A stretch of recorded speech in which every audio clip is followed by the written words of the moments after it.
Joëlle Méchardière, d'Arscola. Bonjour. Qui donc, va inaugurer la série des rendez-vous en salon privé au Chêne Vert, le magasin indépendant bio de Montpellier Nord, Saint-Clément-de-Rivière. Donc on est content de l'accueillir. Voilà, alors le sujet est un peu particulier ce soir, c'est vrai, mais il faut en parler et c'est aussi au cœur de métier d'aider les parents et les enseignants. Donc voilà, aujourd'hui ça va être les conséquences du masque, de la distanciation sociale pour les enfants, les ados et les remèdes. Oui, c'est très important, il y a des remèdes. On va en parler. Bien, merci Valérie. Avec plaisir. Un élément qui va concerner tous les enfants, quel que soit leur âge, y compris les ados et les étudiants, c'est le fait de donner une très très mauvaise image d'eux-mêmes aux enfants. C'est-à-dire de leur répéter qu'ils sont un danger pour les autres, qu'ils ne doivent pas approcher les autres, qu'ils doivent se masquer, se cacher, et donc à partir de là, et qu'ils font tout à l'envers, c'est-à-dire qu'on va les punir si ils veulent simplement respirer, s'ils ont mal, s'ils ont des réactions allergiques ou qu'ils commencent à avoir des vertiges ou un saignement de nez, on ne va pas vouloir écouter leur plainte, donc le langage du corps, hein, le corps s'exprime et on leur dit non, non, non, il ne se passe rien. Donc c'est vraiment du déni, c'est vraiment très très grave d'apprendre ça à un enfant qui a tellement besoin d'être à l'écoute de ses besoins et qui a tellement besoin de se relier à ce qu'exprime son corps. Donc un exemple pour illustrer cette situation, comme vous le savez, de nombreux scientifiques ont fait des expériences avec les plantes. On a justement encore un chercheur qui s'appelle Marc-Henri et qui étudie à la fois l'eau et son interaction avec les plantes. Vous avez beaucoup d'autres chercheurs qui ont travaillé sur ces éléments-là. Et vous savez que si on répète tous les jours à une plante qu'elle est pourrie, qu'elle est mauvaise, qu'elle va intoxiquer toutes les autres plantes du jardin, qu'on ne l'aime pas, qu'elle va être punie, qu'elle n'aura pas d'eau, elle n'aura pas ceci, elle n'aura pas cela, eh bien cette plante ou cette eau, hein, on voit avec les expériences qui ont été faites sur l'eau aussi, que l'eau à ce moment-là va devenir, va se dénaturer, et que les plantes vont s'appauvrir, vont dépérir. Donc imaginez pour les enfants. Alors que si on donne des soins aux plantes avec empathie, si on leur parle avec amour, si on leur dit qu'elles sont belles, qu'on est ravi de les avoir chez soi, que leurs fleurs embaument, qu'on apprécie ce qu'elles apportent dans l'espace, que ce soit dans une classe, que ce soit chez soi ou que ce soit dans un lieu public, eh bien ces plantes vont s'épanouir, vous le voyez, elles vont croître, elles vont donner le meilleur d'eux-mêmes. Eh bien, avec les enfants, c'est un minimum de leur parler avec respect, d'avoir de l'empathie envers eux, de la joie du jeu, de même avec les adolescents qui ont tout un travail d'estime de soi à faire, de leur renvoyer ce qu'ils ont de meilleur. Ça va vraiment être quelque chose de basique en pédagogie. C'est-à-dire, non pas flatter l'enfant, hein, c'est pas du tout ce que je veux dire. Je veux dire de renvoyer les qualités de chaque enfant à cet enfant. En général, chaque enfant sait faire quelque chose. Ce n'est pas forcément l'orthographe et le calcul, mais ça peut être une facilité à assembler, à bricoler, ça peut être à dessiner, à chanter, au niveau du sport, ou de toute autre chose dans lequel l'enfant a une qualité, et notamment une qualité relationnelle d'empathie envers le groupe, envers les autres, ou envers ses proches, et ses camarades de classe, ou de collège, ou de faculté. Donc c'est vraiment très très très important de préserver ça, quoi qu'il arrive aux adultes. Ça, c'est un présupposé qu'il faudrait pouvoir défendre à partir de maintenant. Donc quelques chiffres. Le rapport de la Société pédiatrique de France nous donne à connaître qu'il y a 81% des enfants qui ont été gênés par le masque, ou qui le sont encore, hein, puisque certains sont amenés encore à le porter, et qui ont des céphalées, des vertiges, des saignements de nez, voire des vomissements, des allergies, et puis les dermatoses, surtout pour les adolescents qui ont en même temps de l'acné ou une peau beaucoup plus grasse, qui va provoquer des réactions très très très préjudiciables au confort, mais aussi à la perception de soi.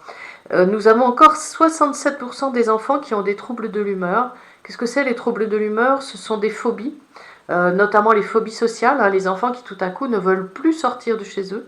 On appelle ça aussi le syndrome de la cabane, c'est-à-dire un prolongement du confinement, des TOC, des troubles alimentaires, hein. On a beaucoup de conséquences au niveau alimentaire, surtout pour les enfants qui étaient à la cantine et qui devaient juste enlever leur masque avec un contexte très très très anxiogène, tout à fait néfaste au fait de manger et de pouvoir digérer de bonne façon. Et évidemment, il y a beaucoup de phobie des microbes qui deviennent quelque chose de mystérieux, mais de dangereux, et surtout qui vient chercher la peur de la mort à différents degrés sur laquelle nous reviendrons. Donc une chose très très alarmante qui nécessite un accompagnement pour certains enfants professionnels, mais pour beaucoup simplement un accompagnement familial, où si les enseignants pouvaient inclure dans leur pratique le fait d'accompagner les enfants à transformer leur trauma, ce serait vraiment formidable, parce que là par exemple on a, et c'est la première fois dans le monde qu'on a des enfants de moins de 9 ans qui se suicident. C'est souvent par défenestration, mais c'est carrément inimaginable qu'un enfant veuille mettre fin à ses jours. C'est-à-dire qu'à ce moment-là, ça montre le degré de souffrance qu'il a enduré, notamment par rapport à toutes les contraintes physiques qui ont été son quotidien, et puis aussi par rapport à l'anxiété qui l'a peut-être accompagné en famille, puisque certaines familles ont été très traumatisées et ont vécu des peurs démesurées par rapport à la situation réelle, qu'on voit maintenant avec le recul notamment, et puis évidemment en milieu scolaire, les brimades, les punitions et un stress permanent entretenu par certains enseignants, tandis que d'autres ont eu beaucoup d'empathie et ont su alléger les choses pour que ce soit supportable pour les enfants. Donc d'une famille à l'autre, d'une classe à l'autre, il y a d'énormes différences dans le vécu que les enfants ont eu de cette situation. Pour terminer avec les chiffres, je voulais vous rappeler qu'il y a 600% d'entrées en pédopsychiatrie en augmentation par rapport aux autres années, et c'est quelque chose qui continue malheureusement. C'est-à-dire que beaucoup d'enfants ont été grandement déstabilisés par ces 2 ans ou par certains événements qui se sont déroulés pendant ces 2 ans. Encore un élément qui peut motiver les parents qui attendent beaucoup des résultats scolaires, même si pour moi il y a bien d'autres choses à développer pour l'enfant, hein, surtout qui il est et qu'il trouve sa place dans le monde, et à ce moment-là, quoi qu'il fasse, il réussira. En tout cas, on constate suite à ces 2 années une baisse de 22% du QI, c'est-à-dire que les enfants, dans ce contexte, n'ont pas développé leur intelligence normalement. Donc pour les enfants, comme vous le savez, surtout les petits, il est très important d'être dans une ambiance détendue, dans une ambiance, dans la mesure du possible, de joie, de jeu, de liberté, de pouvoir expérimenter son corps, de pouvoir expérimenter des jeux d'une manière spontanée, tout en posant un cadre de sécurité, bien sûr, mais le petit enfant a vraiment besoin de percevoir son corps, ses 5 sens, à travers l'action. Or, une des conséquences a été pour ces enfants d'être souvent contraints de ne pas faire ci, de ne pas faire ça, de ne pas aller vers tel autre enfant ou tel autre adulte. Et une des choses les plus préjudiciables aux petits enfants, notamment dans les crèches, c'est que le personnel portait des masques et que ces enfants n'ont pas pu imiter le langage, imiter les mouvements du visage, aussi bien pour ressentir les émotions, l'empathie notamment. C'est très très important pour un petit enfant, le regard bien sûr, hein, qui a été sauvegardé heureusement, mais de voir beaucoup les expressions, le sourire. Vous avez vu à quel point les yeux de l'enfant réagissent lorsque vous souriez ou lorsque vous faites plus une mimique pas content. Donc c'est vraiment quelque chose qui a été problématique pour les petits enfants qui ont moins d'empathie que les enfants habituels, d'autant plus que c'est des enfants, là, ces générations qui arrivent avec plein de potentiel et qui sont comme handicapés, puisque on voit avec les IRM que suite à ce qui s'est passé, il y a des parties du cerveau qui sont restées moins développées que ce qui devrait être à leur âge. Donc on a vraiment là un souci qui va se concentrer, comme l'indique la société d'orthophonie, qui va se focaliser de manière visible surtout sur le langage, puisqu'on va avoir des petits-enfants qui vont entrer en maternelle, là, à la rentrée 2022, et qui ne parleront quasiment pas, puisqu'ils n'ont pas été sollicités correctement au niveau de l'imitation. Hein, ils n'ont pas pu voir les adultes s'exprimer, et donc certains éléments de leur cerveau n'ont pas pu se développer. Et si on le laisse de cette manière jusqu'à la chute de leurs petites dents de lait, eh bien on aura beaucoup de difficultés à restimuler ces zones du cerveau. C'est vraiment, vraiment, vraiment important de s'occuper des enfants maintenant là, pendant l'été, dès maintenant là, pendant ce printemps, pour les encourager, surtout à ne pas mettre de masque, nous-mêmes en tant qu'adultes, et puis les encourager à parler en étant avec eux, à jouer, à bouger librement, à compenser ce qui s'est passé pour eux. Donc ça c'est vraiment ce qui concerne le petit enfant. Donc pour les enfants d'âge primaire, plusieurs choses ont été très perturbantes, et entre autres le masque, porté beaucoup trop longtemps et beaucoup trop systématiquement. Mais ce qui va être le plus préjudiciable, ça va être justement la distanciation sociale, puisque à cet âge, on construit sa vie relationnelle, les bases de sa vie relationnelle. On a besoin de partager, on a besoin d'avoir des amis, on a besoin d'entrer en relation par la parole, par le regard, par le toucher, par tous les sens, pour pouvoir partager ses passions, pour pouvoir apprendre l'empathie, pour pouvoir apprendre que l'autre est différent. Et c'est vraiment, vraiment précieux pour l'enfant de pouvoir comment dire, dialoguer librement le plus possible avec les autres enfants. Évidemment, surtout en récréation, dans l'idéal, il faudrait pouvoir aménager les temps de classe pour qu'il puisse y avoir une écoute sur les différentes formes d'intelligence pendant les journées scolaires, mais ça c'est un autre débat sur lequel nous reviendrons. Au niveau pédagogique, c'est vraiment important de comprendre la souffrance, la tristesse qu'ont vécu ces enfants d'âge primaire qui n'ont pas pu entrer en relation normalement avec les adultes, qui étaient masqués et qui étaient dans la panique ou l'anxiété. Hein, beaucoup d'enseignants ne savaient plus comment gérer les choses et ont été particulièrement punitifs, particulièrement anxieux pour imposer la mise en place de contraintes physiques à ces enfants qui allaient complètement à l'opposé de leurs besoins vitaux, des besoins vitaux de cet âge. Donc c'est comme si on avait été contre nature, sans qu'il y ait nécessité au niveau des enfants eux-mêmes. Or, avec un minimum de bon sens, c'est à nous d'être les protecteurs des enfants.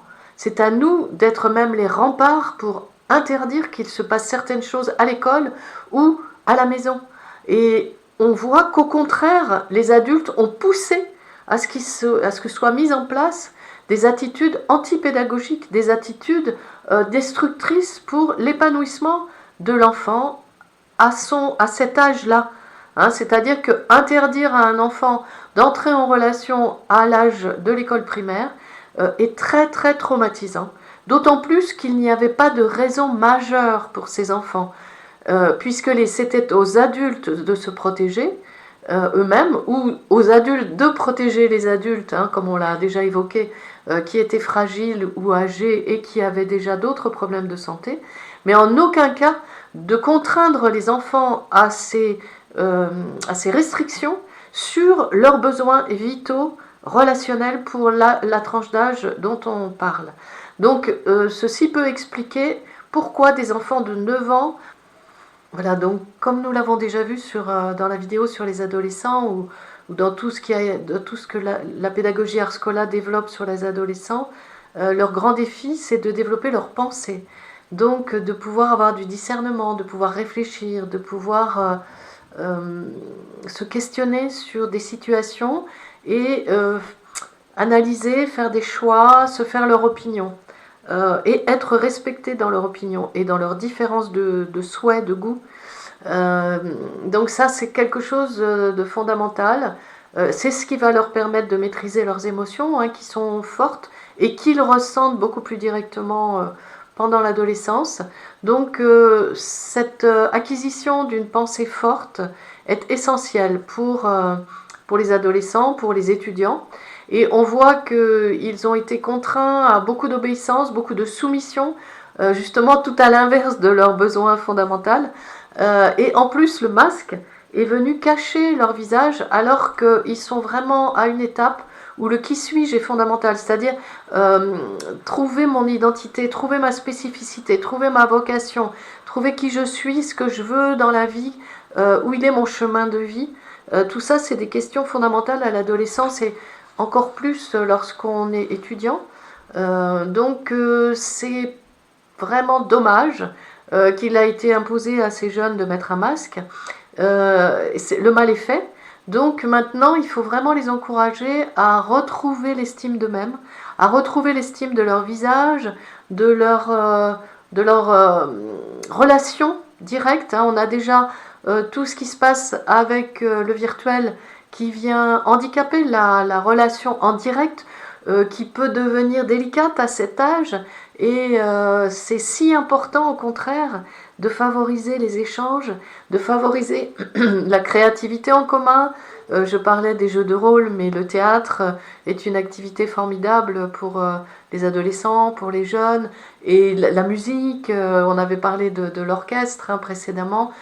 Toutes sortes de créativités en commun peuvent aider à rééquilibrer cette image de soi, cette estime de soi qui a été mise à mal, d'autant plus quand il y a eu des punitions et des cols donnés de façon abusive ou exagérée en lien avec notamment le masque ou d'autres choses qui étaient relationnelles et qui sont nécessaires à cet âge.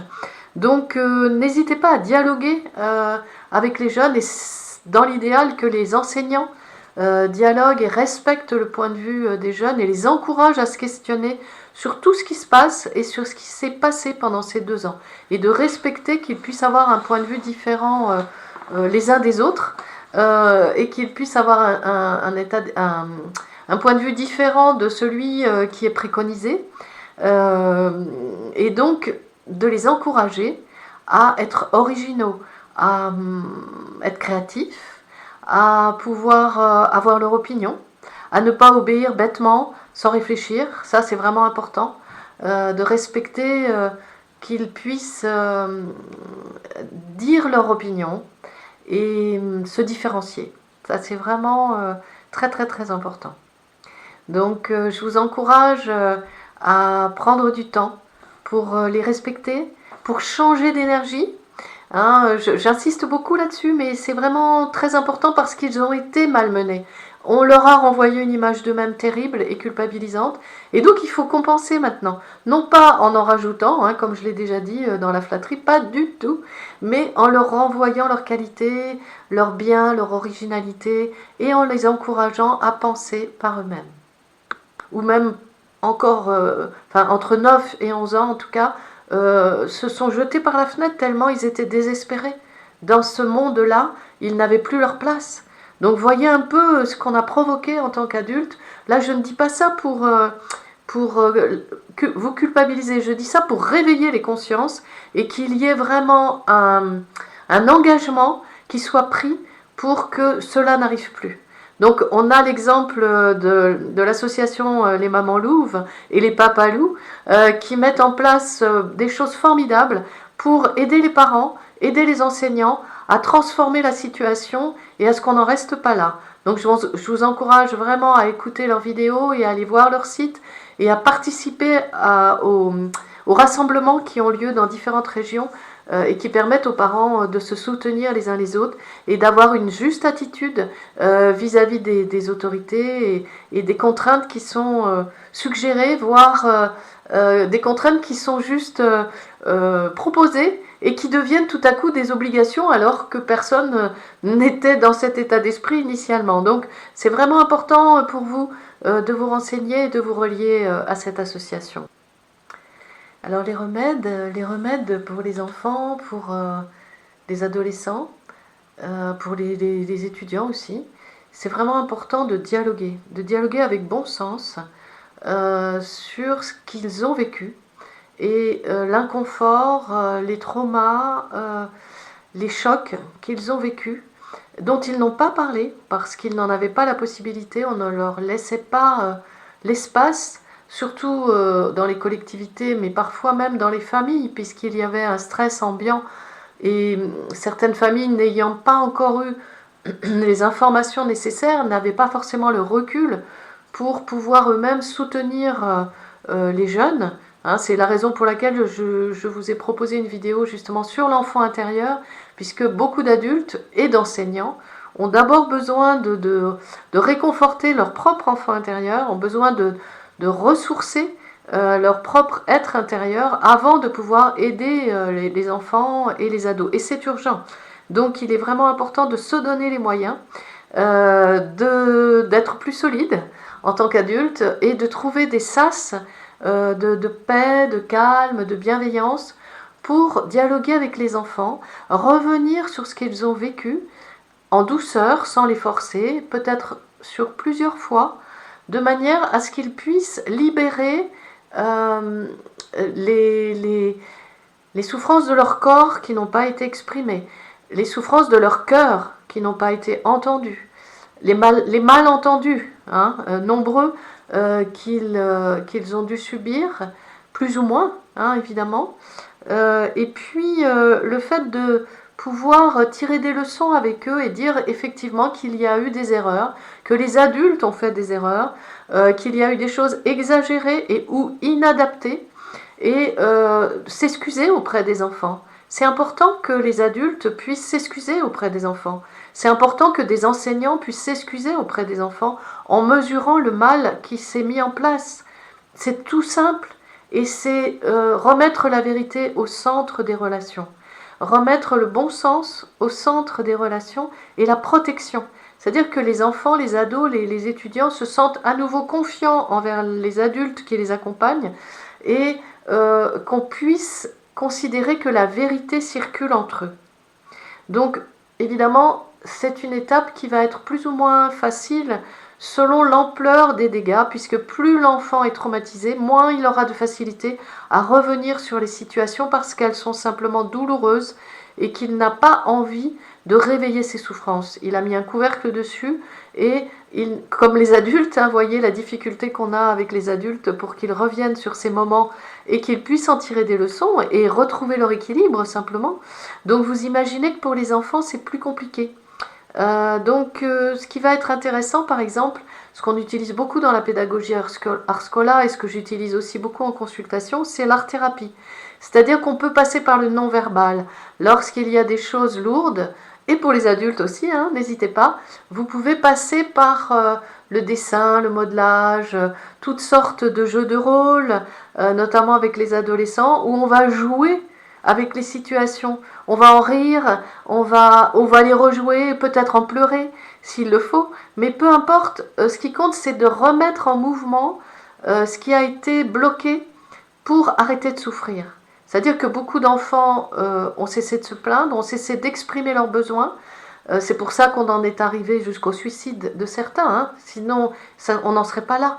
Certains ont eu quand même des malaises importants, des effets secondaires importants.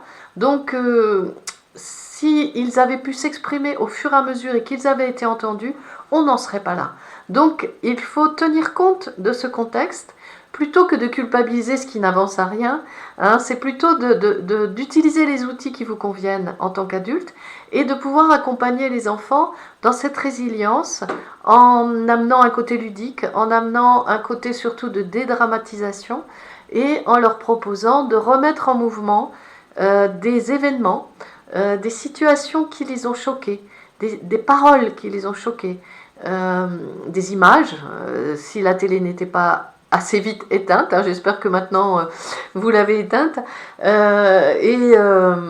toutes sortes de situations qu'ils n'ont pas compris sur le moment, parce que c'est ça qui crée des traumas qui vont ressortir tout au long de la vie. Donc là, ce qui compte, c'est de faire le ménage. Et pour ça, on va pouvoir utiliser notamment l'art-thérapie qui va se faire en douceur et qui ne va pas imposer aux enfants et aux ados de revenir, de reformuler, de reverbaliser tout de suite des situations qui ont été douloureuses pour eux et qu'ils n'ont pas envie d'aborder de front. Donc ça, c'est vraiment très très très important, qu'ils puissent aussi beaucoup bouger leur corps, utiliser leur respiration pour à nouveau sentir la vie en eux. Et évidemment, comme on l'utilise beaucoup dans la pédagogie Ars Scola, d'aller en nature. Là aussi, c'est le printemps, la vie revient et ça va être des expériences fortes pour eux de pouvoir courir, de pouvoir crier, de pouvoir faire des cabanes, de pouvoir jouer dans la nature à leur aise. Et c'est très important que les parents, les enseignants les encouragent dans ce sens et leur donne beaucoup d'espace, beaucoup de liberté de mouvement notamment, et de liberté relationnelle, qu'ils puissent s'exprimer. Les enfants ont besoin de câlins, les enfants ont besoin de pouvoir jouer, de pouvoir être entendus et qu'on leur renvoie une très bonne image d'eux. Une image réelle hein, qui s'appuie vraiment sur leur qualité, comme je l'ai déjà évoqué tout à l'heure. Donc, ce qui va être important aussi, c'est de dédramatiser les tests, qui sont encore beaucoup trop nombreux dans les écoles, dans les collèges, dans les lycées, et le fait d'être positif, négatif, etc. Et de tout la dramatisation qui est mise dessus, alors que pour un enfant, ce rhume, même pas une grippe, hein, ça dure 2-3 jours, parfois l'enfant tousse, souvent ils ont mal à la tête, mais ça passe très très vite. Donc surtout dédramatiser et dédramatiser autour la position des adultes. Ceux qui doivent se protéger se protègent et ceux qui n'ont pas de risque particulier peuvent être à l'aise pour prendre soin des enfants et continuer à les câliner et à jouer avec eux, sans les rejeter. C'est très important. Donc faites preuve de créativité. Ça, c'est quelque chose dans lequel j'encourage beaucoup les adultes, en plus de travailler sur leur enfant intérieur, hein, ce qui est une base. Osez la créativité pour communiquer. Même si vous devez prendre des distances parce que vous faites partie des personnes fragiles, eh bien, trouvez des astuces pour vous faire des petits mots, pour vous faire des petits cadeaux, pour trouver des façons de communiquer avec le cœur qui vous réjouissent et qui réjouissent surtout l'enfant, l'adolescent. Et même les étudiants ont besoin d'être respectés dans leur image de soi, ont besoin d'être respectés dans leur qualité et ont besoin que vous leur renvoyiez qu'ils comptent pour vous et que vous allez trouver des solutions pour pouvoir rester en lien, pour pouvoir vivre des moments bénéfiques et forts. Surtout au niveau du cœur, hein, donc c'est la joie, le jeu, et j'y reviens, hein, tout ce qui concerne les expressions artistiques ou art thérapeutique. Donc c'est des choses simples, mais qui vont permettre de prendre du recul, de remettre en mouvement des émotions, des situations, des images qui étaient figées et qui vont pouvoir bouger et du coup se libérer. Et cela va permettre aux enfants de retrouver leur équilibre. Et qui, bon, si on prend le point de vue des neurosciences, petit aparté, ceci va restimuler les zones du cerveau qui avaient été réduites, dont le développement avait été arrêté du fait à la fois de l'anxiété, du non-langage, de la non-imitation ou de punitions trop répétitives qui sont venues trop atteindre l'image de soi ou l'estime de soi pour les plus grands. Pour conclure, je voudrais beaucoup insister sur la confiance, celle des parents, des enseignants envers les enfants, qu'ils soient tout petits ou plus grands, ou envers les ados et les étudiants. Faites-leur confiance, ils ont de grandes forces. Et à partir du moment où vous les encouragez, à partir du moment où vous dialoguez vraiment sincèrement avec eux, et à partir du moment où vous leur renvoyez leur beauté, leur force, leur qualité vraie, eh bien, ils vont pouvoir transformer toute cette période et au contraire en être encore plus forts. C'est-à-dire qu'ils vont avoir vécu une épreuve, mais si vous les aidez à tirer des leçons, à devenir créateurs grâce à ce passage, à ce vécu, eh bien, ils vont devenir beaucoup plus forts qu'avant. Donc, je vous encourage vraiment à garder confiance et à vous relier avec des associations comme Enfance et Liberté, qui est une association en France qui regroupe beaucoup de plus petites associations, qui encourage les parents et les enseignants à s'entraider pour trouver des solutions à travers la France. Et dans les différentes régions, on peut se retrouver réellement de vive voix pour dialoguer, pour chercher des solutions plus adaptées au niveau local. Et puis, il y a ce versant qui s'appelle Redécolle et qui est très précieux pour accompagner tous les projets d'école hors contrat dont nous avons tant besoin en ce printemps. Je vous encourage vraiment à oser porter vos projets, à oser accompagner les enfants pour qu'ils puissent épanouir réellement leur potentiel. Ils arrivent avec plein de dons dont le monde a besoin et ils sont là pour le monde de demain. Donc accompagnons-les à ce que le monde de demain puisse avoir de belles forces et de belles impulsions.